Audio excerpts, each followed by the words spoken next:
Boa noite, entrando ao vivo então para nossa live Tira Dúvidas.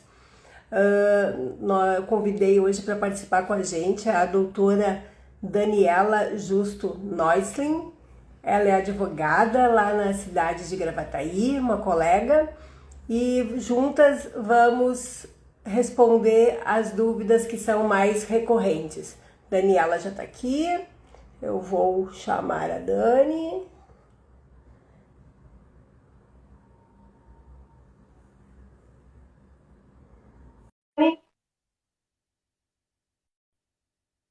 Vou lá de novo, aceitar. Olá, tá me ouvindo, doutora Daisy? Tudo, boa noite. Tudo Que bom? bom dividir a nossa telinha contigo e resolver e responder as dúvidas daquelas pessoas que deixaram suas perguntas nas nossas lives, né? É isso aí. Então vamos começar, que o tempo urge, né? Hoje, segunda-feira à noite, as pessoas abrindo mão das suas famílias, dos seus afazeres para estar aqui com a gente. Então vamos começar. Vou explicar um pouquinho a nossa dinâmica, que eu e a doutora Daniela combinamos. Nós dividimos as perguntas, uma eu respondo, outra a doutora Daniela responde. Aqui nós já somos mais íntimas, nos chamamos pelo nome, né, Dani? Pode E ser, então a gente pode ser. vai respondendo, né? Quando uma tiver alguma coisa a complementar da outra, também vamos interagindo, tá? Isso, é Então, importante dizer, né, Daisy, que essas perguntas vieram da nossa palestra que nós fizemos semana passada. Então, bem importante esclarecer, porque as pessoas dizem, né, de onde vem, mas então elas vêm de dúvidas que a gente não conseguiu lá no momento esclarecer, porque é tanta coisa. Então, a gente está trazendo sim. hoje para o pessoal ficar bem inteirado e conseguir esclarecer as E questões. as dúvidas de um podem ser de outros também, né? Então, Com acho que certeza. sempre todos podem aproveitar esse momento, tá? Vou começar com a primeira pergunta, mais ou menos elas estão exatamente como nós tiramos dos chats, né? Exatamente. Quem, quem casou com o regime da separação total de bens, como fica a questão patrimonial na holding? Bom, essa pergunta ela não é uma pergunta tão simples, né? Ela tem um pouquinho de complexidade e, em função disso, eu preciso dar uma introdução para aquelas pessoas que não conhecem o regime da comunhão de separação total de bens, tá? Então, a comunhão de separação total de bens, ela pode acontecer de duas formas. Uma que é aquele que se faz o pacto antinupcial, então é a separação convencional, e tem aquela separação que é compulsória, que ela vem da lei. Então, na primeira, as partes decidem se unir tanto pelo casamento, pelo regime de comunhão estável, de união estável, desculpa, pelo regime da separação total de bens. E na outra são para aquelas pessoas que, porventura, não tenham terminado a partilha do seu patrimônio em função de um divórcio, ou que não tenham terminado também em razão de um inventário que está tramitando. Também para aqueles que são casados, que têm uma idade superior a 70 anos, tá? Então, essa situação sempre é protetiva, tá? Então, quando as pessoas elegem esse regime, nós temos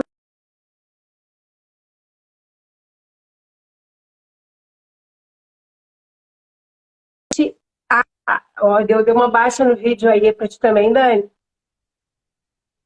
Uma perna Sim, deu uma falhada aqui. conexão. Espero que não tenha atrapalhado, né? Então, como eu estava dizendo, eles no primeiro regime, o da convencional, as partes elegem esse regime de separação, né? Então, essa manifestação de vontade deve ser respeitada, tá? Então, nessa condição, não há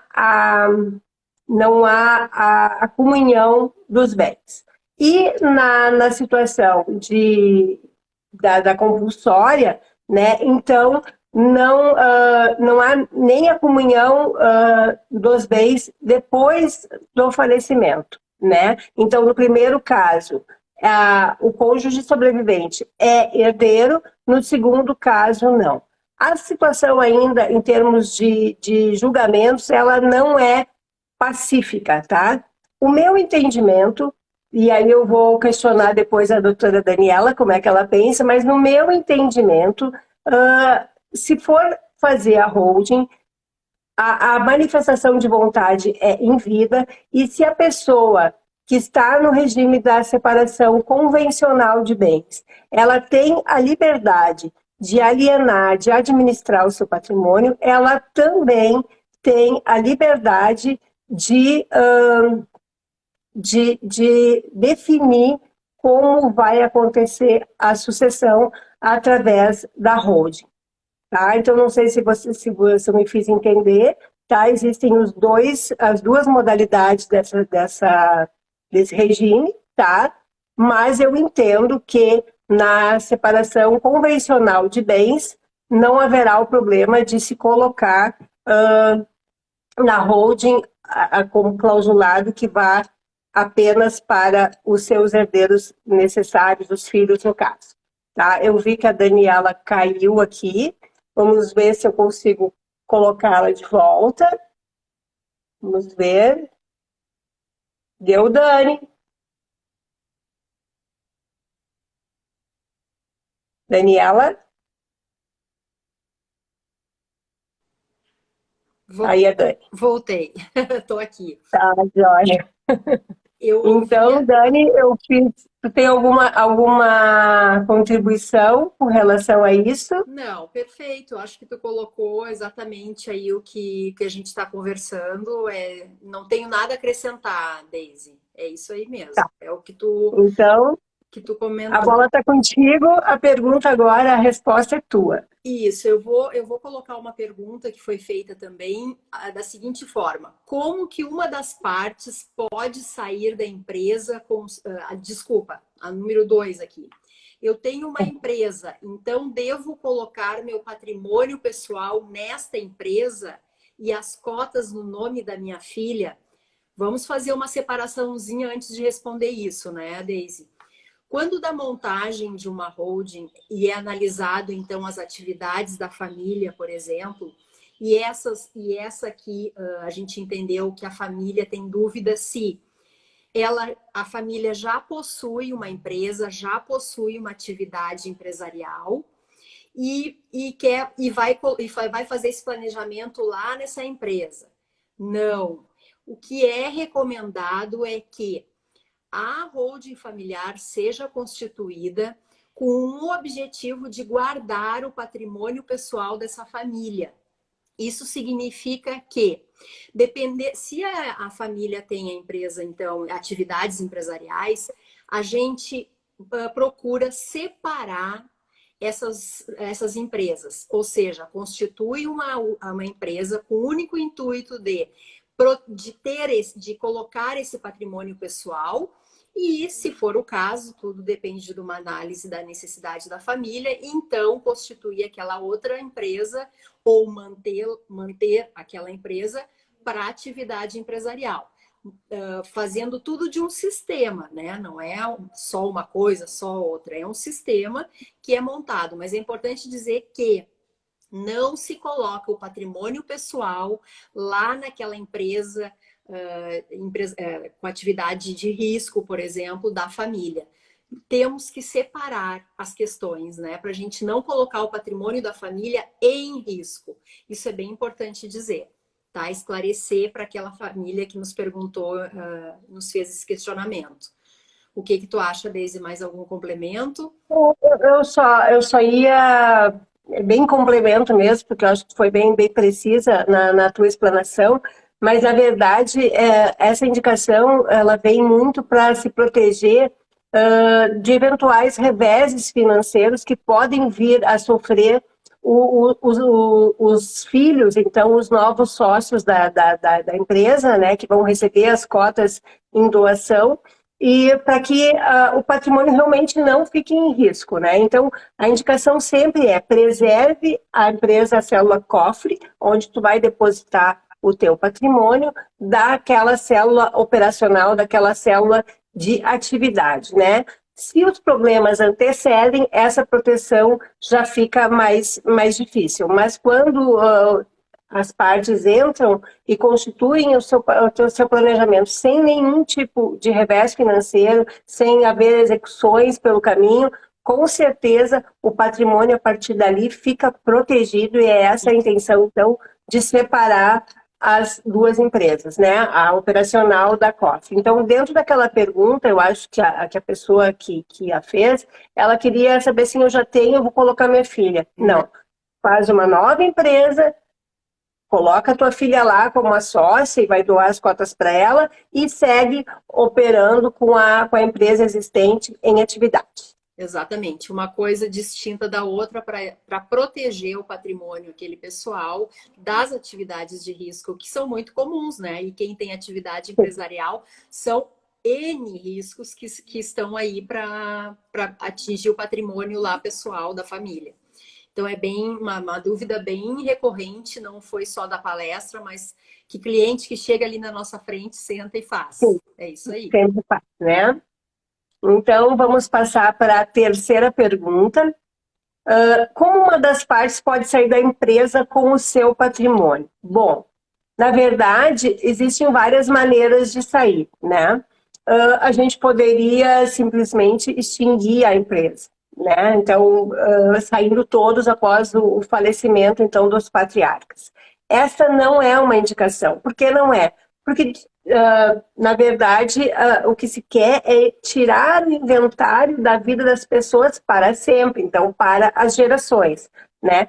Tu saindo da empresa, quando os patriarcas morrerem, os sócios resolvem extinguir a empresa, os filhos desses certamente entram naquela cadeia de novo que a gente quis evitar, tendo que passar pelo inventário para ter a transmissão dos bens.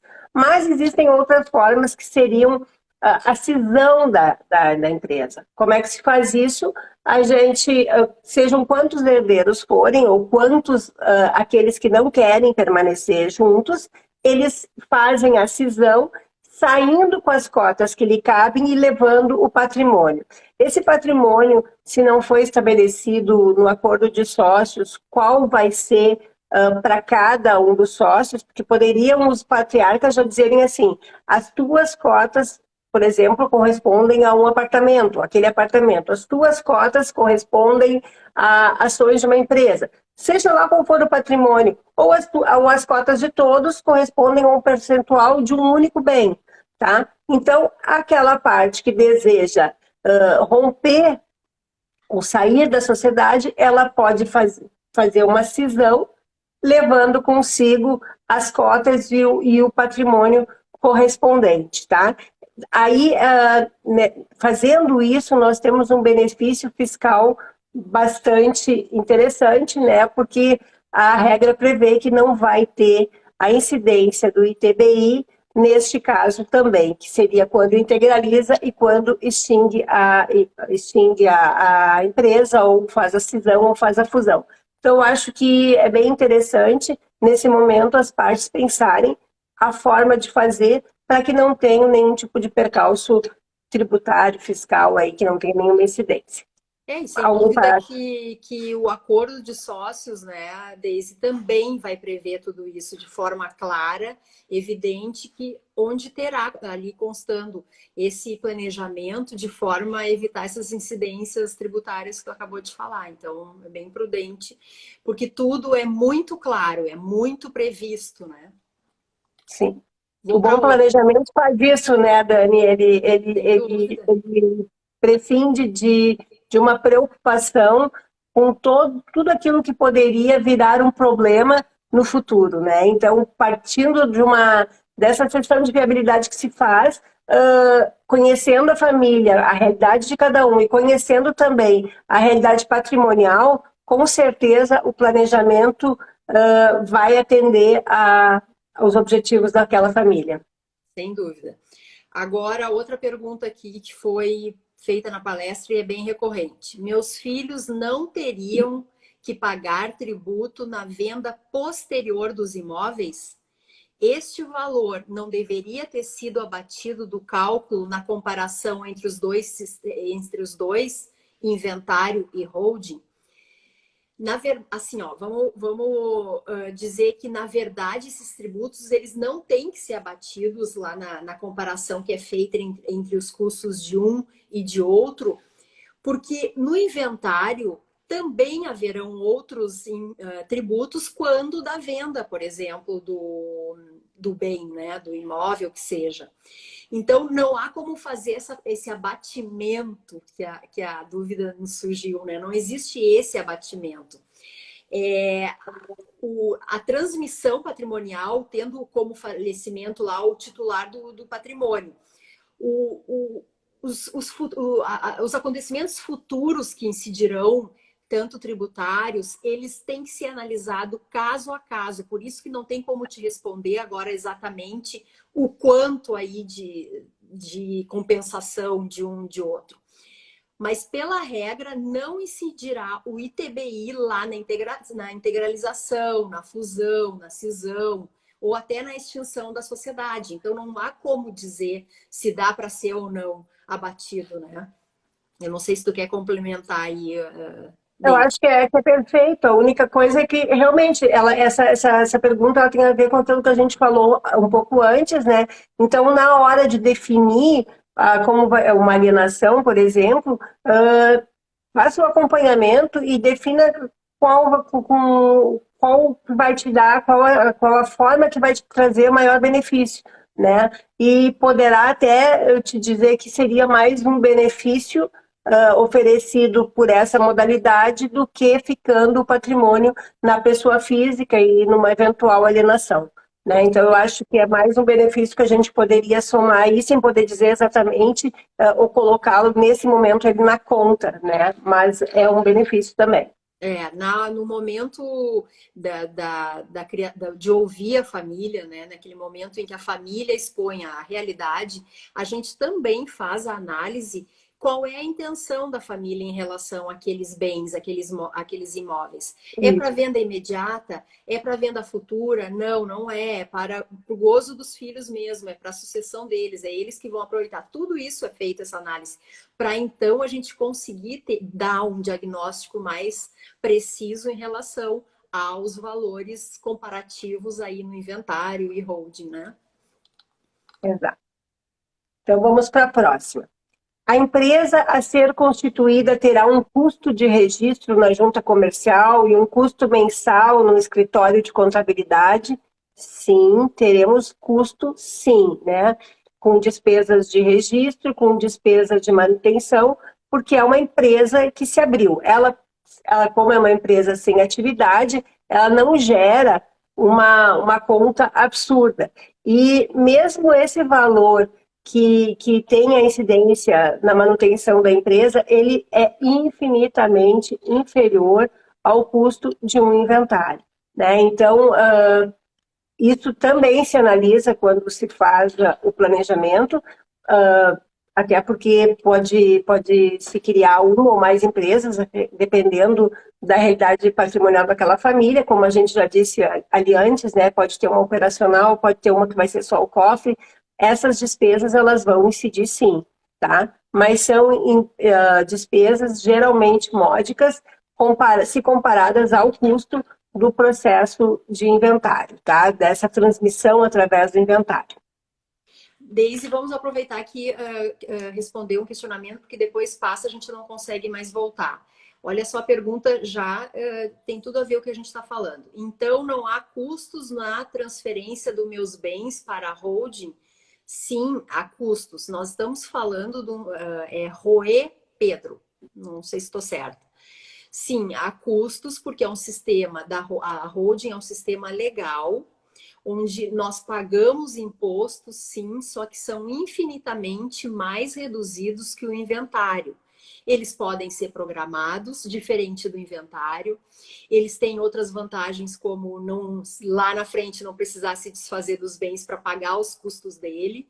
Resumindo, ele cabe no bolso da família brasileira, né? Do patriarca, da matriarca. Então, há custos, sim, só que são infinitamente mais em conta que o inventário. Então, é importante dizer, com certeza, há custos porque nós pagamos os impostos deles, dessa formatação de empresa. A pergunta que eu vou só te complementar aqui, porque essa pergunta do Pedro ficou meio abrangente, né? Então, o sistema, sim, gera custos, né? Na integralização, teria, como seria a transmissão do patrimônio da física para a jurídica, teria, em tese, por ser uma relação de compra e venda ou de transferência patrimonial, teria o ITBI, né? Nós temos essa imunidade prevista na Constituição Federal para a integralização.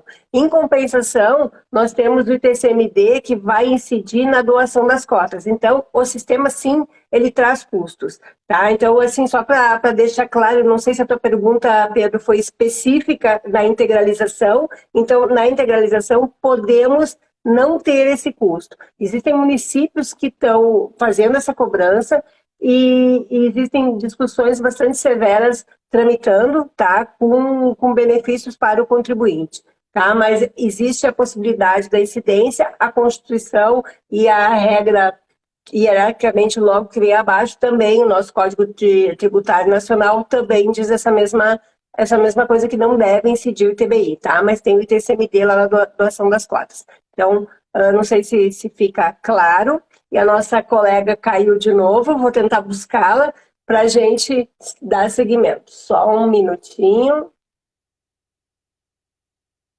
Vamos lá. Entrou, Dani? Mais uma vez.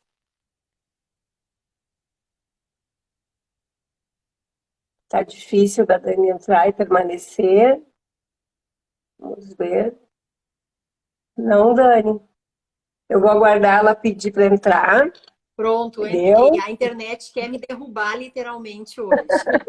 Mas é bom que ela dá bem naquela troca de perguntas, né? Então tá tudo certo, não chegar a atrapalhar, né? Ela dá um break só. Então é contigo aí, Dani. Vamos para as próximas. Tem impostos mensais. O que é a pergunta? Essa foi a pergunta, curta assim. É importante dizer que normalmente não, tá? Mas vai depender da movimentação que vai ser dada. Aí, cada holding, cada família, cada sistema é que vai definir isso. A grande maioria, que é para o planejamento sucessório e patrimonial ali da família, não haverá despesa, porque a gente já falou lá no início, porque será uma empresa que vai servir para guardar, não terá movimentação, então não tem impostos mensais a serem pagos. É lógico, agora, uma empresa que é operacional, que não só a gente está prevendo aí o planejamento sucessório, mas aí patrimonial das atividades empresariais, sim, elas terão os impostos obrigatórios que a contabilidade, que o fisco pede e é obrigatória a informação. É qualquer outra empresa. Mas normalmente não há o pagamento de imposto mensal na criação da holding, naquela célula cofre que a gente usa então para proteger, guardar e fazer a sucessão do patrimônio para os filhos, para os herdeiros. Tá bom? Na verdade, a gente fala hipoteticamente sempre, e o que é bom dizer aqui é que jamais haverá um planejamento igual ao outro, né? A gente parte daquela premissa de conhecer as famílias, de conhecer o patrimônio, como ele funciona. Tem gente que tem várias empresas, tem outras famílias que vivem de aluguéis. Então, na verdade, cada planejamento é único. Por isso se fala em tese, né? Mas do mais básico até o mais complexo, cada um vai ter o seu caminho, o seu trajeto, e tudo é previsto. Então, quando se faz a sessão de viabilidade e, conhecendo disso, se passa para a etapa seguinte, que é planejar. Esse planejamento todo é feito de acordo com a realidade familiar e patrimonial de quem nos procurou, né? Então, assim, a gente leva as opções com mais ou menos benefícios à escolha daquele que está contratando o planejamento. Exatamente, isso aí. Aí, vamos para a próxima, então, né, Dani? Depois de tudo falado, nós temos mais perguntas, essa não é a última, mas lá pelas tantas veio alguém e questionou assim: na medida que essa prática for de domínio geral, o governo não vai alterar a lei de SA para arrecadar tanto quanto o inventário? Então, nem todos tiveram na mesma palestra, então vamos voltar um pouquinho, né? Essa holding, ela nasce, esse sistema, ele nasce lá da lei de SA, lá de 1976, né? Então, lá se vão já 45 anos, vai fazer isso em dezembro, né? Então, na verdade, esse sistema, ele não é uma novidade. Hoje, ele está sendo mais difundido, né? É uma prática que a gente está levando com bastante vigor, para que todos saibam que é possível e não só para aqueles detentores de grandes fortunas. Então, eu não imagino que isso pode vir a mudar só por causa desse tributo, porque tem outros interesses, né? Aí de que as empresas devem funcionar, de trazer alguns benefícios, e se eles mudassem essa regra só pela holding, eles mudam para muita outra coisa a mais, que traz muito mais resultado para o país, né? Mas a gente não pode garantir que isso jamais vai acontecer, ou que não vão ter algumas curvas nesse caminho.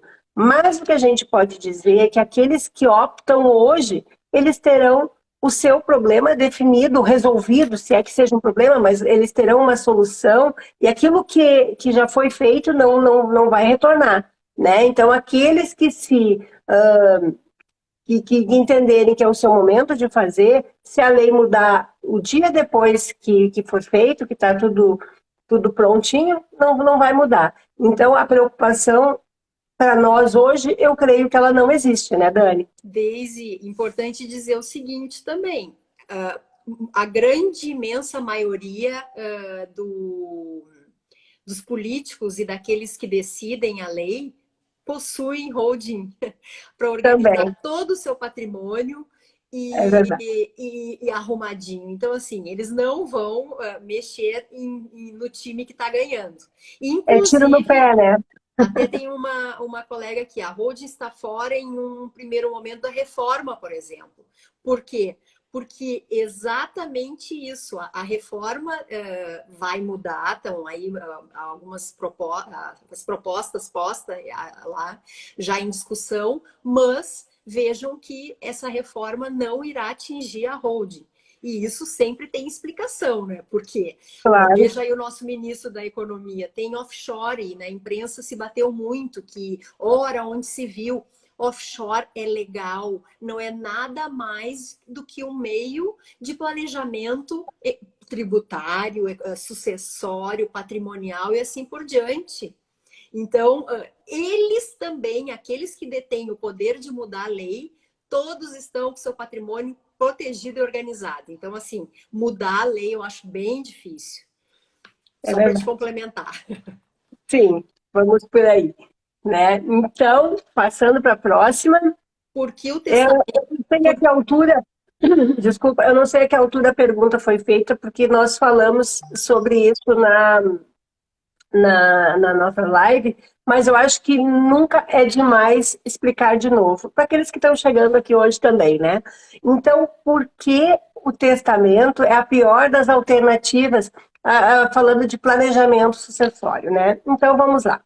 O testamento, ele não evita que se tenha que se fazer o inventário, tá? Porque, na verdade, ele é aliás, havendo o testamento, precede ao procedimento do inventário uma ação própria, que é aquela ação de abertura, registro e cumprimento do testamento, né? Então, ele, além de ele atrasar o procedimento, ele onera, porque tem mais uma ação ali.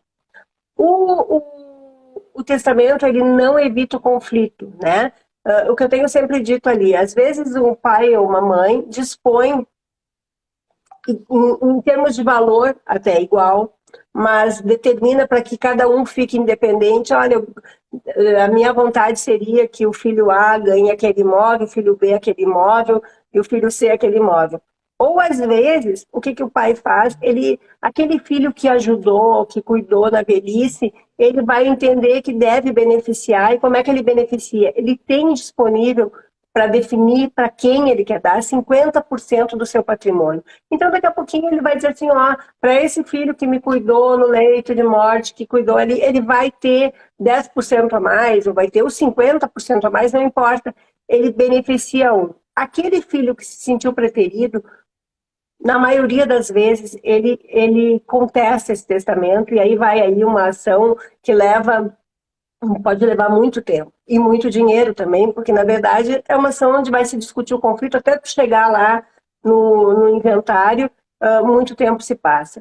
Também o procedimento de inventário ele pode ser judicial e extrajudicial, né? O extrajudicial ele tem ele é mais barato, vamos dizer assim, ele é mais rápido, né? Mas nem sempre ele é possível porque ele tem que preencher requisitos. E um deles é não ter testamento, né? O que acontece hoje? Já temos um caminho aí, né? Que as partes têm pedido, têm solicitado ao judiciário que possam, estando os demais requisitos preenchidos, fazer esse testamento pela via extrajudicial. Acontece que na maioria das vezes é positiva essa resposta, mas temos que pedir a outorga do Poder Judiciário. Também demanda tempo. Então, assim, ó, por tudo, o testamento ele não cumpre a finalidade que se espera, que é do bom planejamento, da eficiência, da eficácia, porque ele onera, inclusive. Então, eu não vejo o testamento como, não indico o testamento como a modalidade adequada de se fazer planejamento sucessório. O importante é que ele não é uma alternativa, né, viável. Quem garante, e por isso ele não pode ser enquadrado aí como um meio de planejamento, porque quem garante que o filho não irá contestar? Quem garante que o processo será célere? Porque tem que abrir. Quem tem que pagar custas, tem que pagar a custa do fórum, tem que pagar custas sobre os bens também, ou seja, não há planejamento algum, né, Deise? Então, ele não, de fato, não é uma alternativa de planejamento. O que, ao contrário do planejamento sucessório patrimonial, possibilita o efetivo planejamento, o efetivo descarte do litígio. Isso sim é planejar, né? Quer dizer, tem famílias, inclusive, chegou aqui que eu ia dizer, pedindo para anular testamento. Ou seja, imagina o quanto e quão caro será isso, né? Porque o advogado também cobra para fazer isso, né? Cobra para fazer e cobra para desfazer. Então, são situações bem difíceis. Eu acho, desde que tu pode até continuar com essa doação, já que tu começou com o testamento, se ela livra da colação. Eu só vou fazer um tempinho aqui, Dani, porque, na verdade, daquelas tuas idas e vindas, para mim me desapareceu todo o chat, tá? Então, tu cuida dele aí, porque eu não estou enxergando nada, tá? Ele parou, travou. Deixa assim, porque senão é melhor eu sem o chat do que eu sentir aqui hoje de noite, tá? Vamos lá. Tá. Aí a pergunta seguinte, que tem também a ver com essa, e a doação livra a colação? Então, vamos primeiro, talvez, alguns não saibam o que é colação, né? A colação é trazer de volta para a partilha um bem que foi doado em vida, antes, não importa em que momento, tá? Então, como eu falei há pouco, o titular do patrimônio, ele pode dispor de 50% do seu patrimônio para destiná-lo a quem quer que seja, até mesmo aos filhos em cotas maiores, tá? Então, quando ele faz, às vezes tem aquele pai que dá uma casa para um filho. Meu filho está casando e nesse momento eu vou dar uma casa para ele. Se ele simplesmente deu a casa e não fez a conta e também não disse esse bem está sendo doada livre da legítima, então esse patrimônio volta à colação. Tá? Ou se ele excedeu a legítima, esse 50%, ele volta à colação. A mesma coisa quando se faz esse planejamento patrimonial. Porque, na verdade, quando se faz o planejamento, a gente tem que observar as regras, também as regras da sucessão. Então, nós vamos ter aqui regras de direito civil, regras de direito sucessório, regras de direito tributário, societário. Então, é um conjunto de normas que tem que ser observadas para se fazer o planejamento, né, Dani? Então, nesse sentido, sim, pode ser que a colação terá que ser feita, mas sempre dependendo da situação em que foi feita a doação e o valor do patrimônio, a época em que foi feita. Tá? Então, essa situação tem que ser observada. Alguma... Dani? Acho que ela caiu de novo. Olha só. Vamos lá.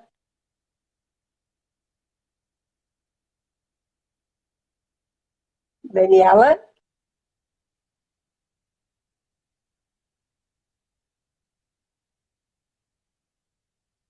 Não está dando agora. Entrou a Dani?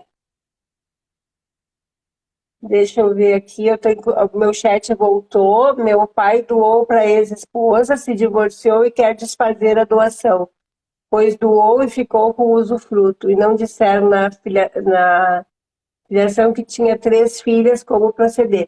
Bom, ele pode fazer a reversão dessa doação, fazendo os questionamentos, ou vocês, filhos, podem pedir também a nulidade se foi alguma regra dessas que eu mencionei, foi corrompida, né? Então, é possível, sim, dependendo do caso, fazer essa reversão da doação, tá?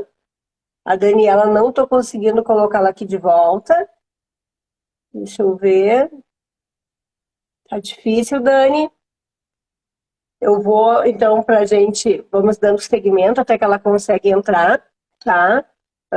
Vou para a pergunta que era dela. Como fica o caso do filho único sem ter que dividir os bens, mas apenas transferir a titularidade? Bom, aqui é a mesma coisa, por quê? Porque, na verdade, toda a transmissão de patrimônio da pessoa física ao falecer, ela se dá pelo inventário, tá? Então, como a gente vinha dizendo, o que se muda é o enquadramento da regra. A gente tira a pessoa física e passando o patrimônio para a jurídica, então a sucessão se dá respeitando a regra do direito societário, tá? Então, mas precisa ser feito da mesma forma, sob pena de ter que fazer um inventário para aquele filho receber e passar a ser o titular daquele patrimônio, tá? Então, o que se orienta é que se existe a condição, a vontade, não só pela situação de evitar o conflito, mas esse planejamento dessa forma tem outros benefícios, inclusive os benefícios econômicos, tá? Então, não muda muito aí. Eu vou tentar mais uma vez a Dani, vamos ver como é que acontece aqui. Dani? Não estou conseguindo colocar a Dani para dentro aqui. Vamos lá. Então, nós temos mais uma pergunta aqui. Todos os filhos precisam estar de acordo com a constituição da holding? Essa é uma questão que me perguntam com bastante frequência, tá? Na verdade, não precisam. O que acontece nessa situação? A gente, tendo que respeitar, então, as cotas de cada um dos filhos, como eu disse, a gente tem que respeitar a regra do direito sucessório. O titular do patrimônio, ele faz a doação das cotas para os filhos que estão de acordo em participar, tá? E deixa reservada as cotas daquele filho que disse que não queria participar, tá? No dia que o gatilho dispara, que é com o falecimento do ou dos patriarcas, né? Naquele dia, aquele filho que não quis participar da sociedade, ele vai ter que inventariar as cotas. E muito provavelmente vai ter lá no acordo de sócios a condição de que ele se retira da sociedade, ou seja, que ele se retira da sociedade não, que ele retira o patrimônio dele da sociedade. E muitas vezes ali, na regra, para quem está acostumado com direito societário, diz, vai receber em 60 meses dessa forma. Então, o que ele vai ter que fazer? Ele vai ter que arcar com o custo do inventário, com o custo do advogado, enfrentar o processo, e quando tiver tudo prontinho, ele vem lá e apresenta. Esse direito dele é liquidado, não em patrimônio, daí, mas em valores, pode ser, e ele vai receber lá em 60 parcelas. Quando isso acontece, a gente tem...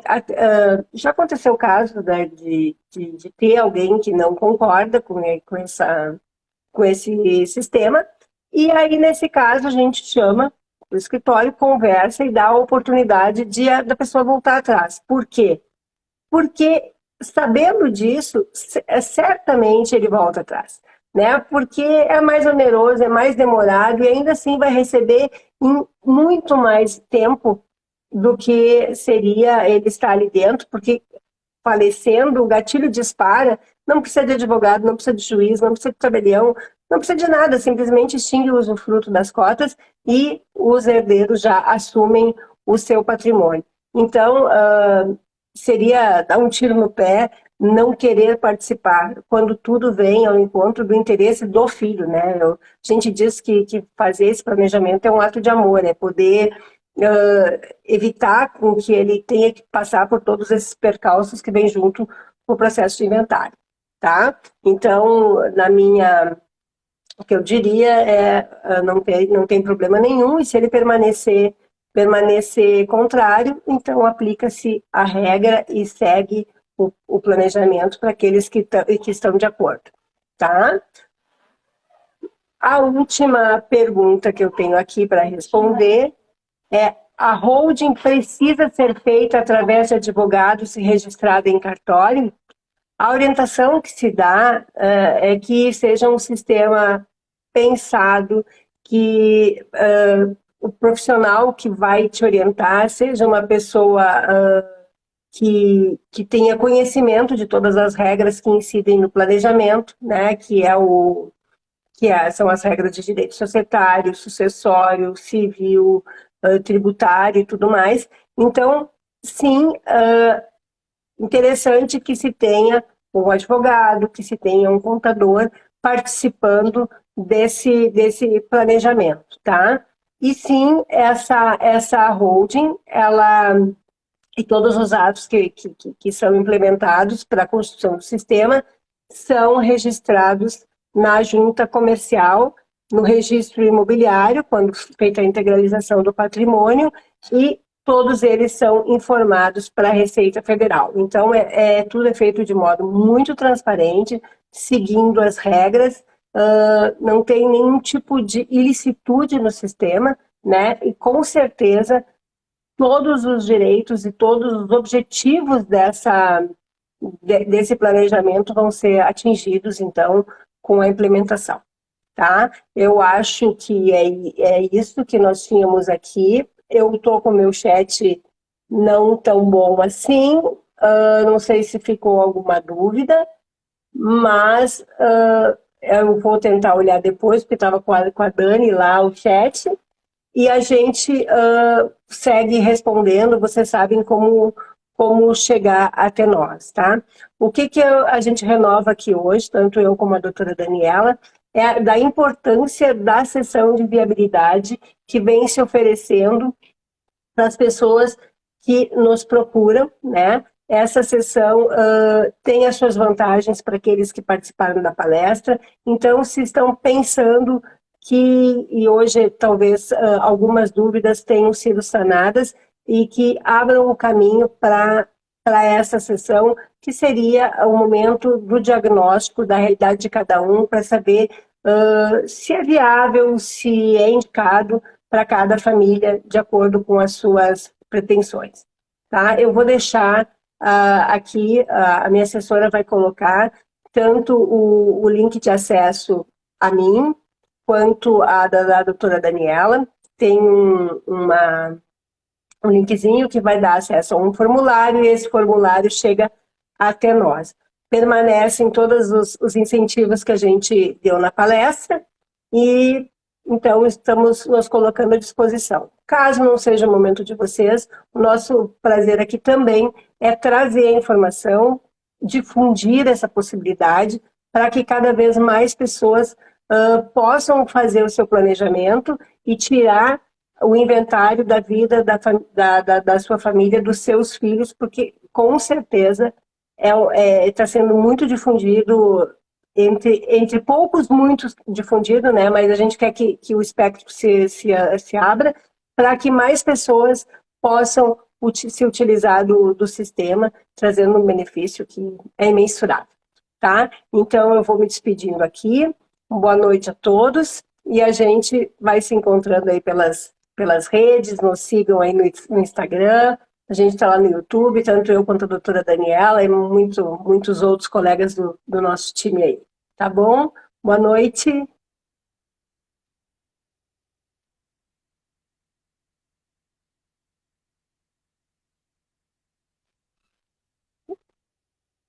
Eu não sei apagar isso.